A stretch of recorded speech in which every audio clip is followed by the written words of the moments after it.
આમ આદમી પાર્ટીના ડેડિયાપાડાના ધારાસભ્ય અને ભરૂચ લોકસભા સીટના ઉમેદવાર ચૈતર વસાવાએ વિધાનસભા ખાતે એક પ્રેસ કોન્ફરન્સમાં પોતાની વાત રજૂ કરતા જણાવ્યું કે આજે શિક્ષણ અને આદિજાતિ વિકાસના બજેટ પર ચર્ચા કરવાનો દિવસ હતો। શિક્ષણમાં 11,463 કરોડનો વધારો કરીને 55,114 કરોડનું બજેટ કરવામાં આવ્યું છે। અમે સરકાર સમક્ષ માગણી મૂકી છે કે ટાટ પાસ ઉમેદવારોની કાયમી શિક્ષક તરીકે ભરતી થાય, સાથે સાથે વિદ્યાર્થીઓના આવવા જવા માટે વ્યવસ્થા કરવામાં આવે તેવી માંગ કરવામાં આવી હતી। જે શિક્ષણ અને આદિજાતિ વિકાસ વિભાગનું બજેટ પર ચર્ચાનો દિવસ હતો ત્યારે શિક્ષણમાં 11,463 કરોડનો વધારો કરીને 55,114 કરોડનું બજેટ કરવામાં આવ્યું છે। ત્યારે કાયમી શિક્ષકોની ભરતી થાય, ટેટ પાસ ઉમેદવારોને ભરતી કરવામાં આવે કાયમી શિક્ષક તરીકે એવી અમે માગણી મૂકી છે।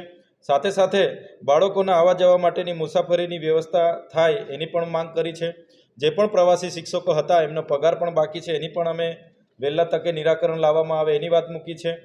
ઓરડાઓ બનાવવામાં આવે, આશ્રમ શાળાઓના ઓરડાઓ સારા બનાવવામાં આવે અને ભૌતિક સુવિધાઓ વિકસાવવામાં આવે એ પ્રકારની માગણી અમે માનનીય મંત્રીશ્રી સમક્ષ મૂકી છે। સાથે સાથે આદિજાતિ વિકાસ વિભાગમાં ચાલુ નાણાકીય વર્ષમાં 4,374 કરોડની જોગવાઈ કરવામાં આવી છે। ત્યારે દેશની આઝાદીમાં, દેશના વિકાસમાં ખૂબ મોટું યોગદાન આપનાર આદિવાસી સમુદાયમાં જ્યારે આટલા મોટા પ્રોજેક્ટો હોય છતાંય આજે જે પરિસ્થિતિ છે એ પરિસ્થિતિ ત્યાં અમે ગૃહમાં રજૂ કરી છે। અને આ પ્રોજેક્ટોમાં જમીનો સંપાદન થયા છે એ ડેમોમાં હોય, નહેરોમાં હોય, રેલવેમાં હોય કે હાઈ ટેન્શન લાઇનોમાં હોય તો એમને સમયાંતરે યોગ્ય વળતર મળે એ વાત અમે ગૃહમાં મૂકી છે। સાથે જીએમડીસી લિગ્નાઇટ પ્રોજેક્ટ રાજપારડી એકમાં જે ગામો વિસ્થાપિત થયા છે એમના પુનર્વસન માટે, એમને નોકરી માટે અને એમને 500 સ્ક્વેર મીટરના જે પ્લોટોની સરકારે બાહેધરી આપી હતી છતાંય આજ દિન સુધી નથી મળ્યા એની વાત મૂકી છે। અને જે બીજો જીએમડીસી લિગ્નાઇટ પ્રોજેક્ટ રાજપારડી 2 આવે છે એમાં આમોદ, દમલાઈ, મોરણ, પડવાણિયા, સિયાલી ગ્રામ પંચાયતો જે વિસ્થાપિત થાય છે એમને પણ યોગ્ય વળતર મળે એ વાત અમે ગૃહમાં આજે વાત મૂકી છે। સાથે વડોદરા મુંબઈ એક્સપ્રેસ હાઈવેમાં સુરત, નવસારી અને વલસાડ જિલ્લાના ખેડૂતોને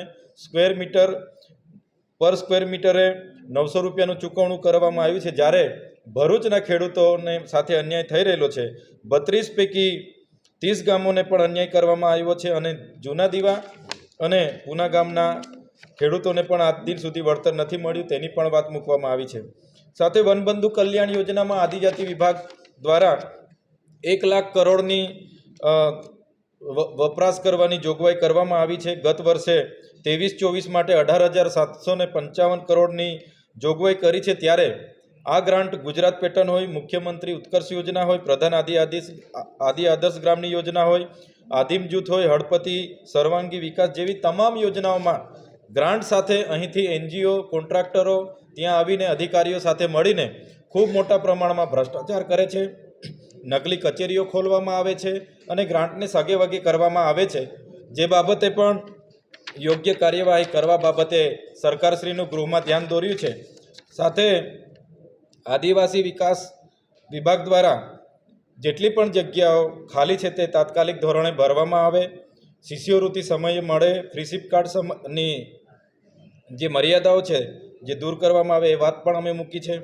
સાથે આદિવાસી જે સાચા છે એમને જાતિના પ્રમાણપત્રમાં તકલીફો પડે છે દૂર કરવામાં આવે અને ખોટા સર્ટીઓ જે આપવામાં આવ્યા છે એની તપાસ કરીને યોગ્ય દિશામાં કાર્યવાહી કરવાની અમે માગણી આજે કરી છે।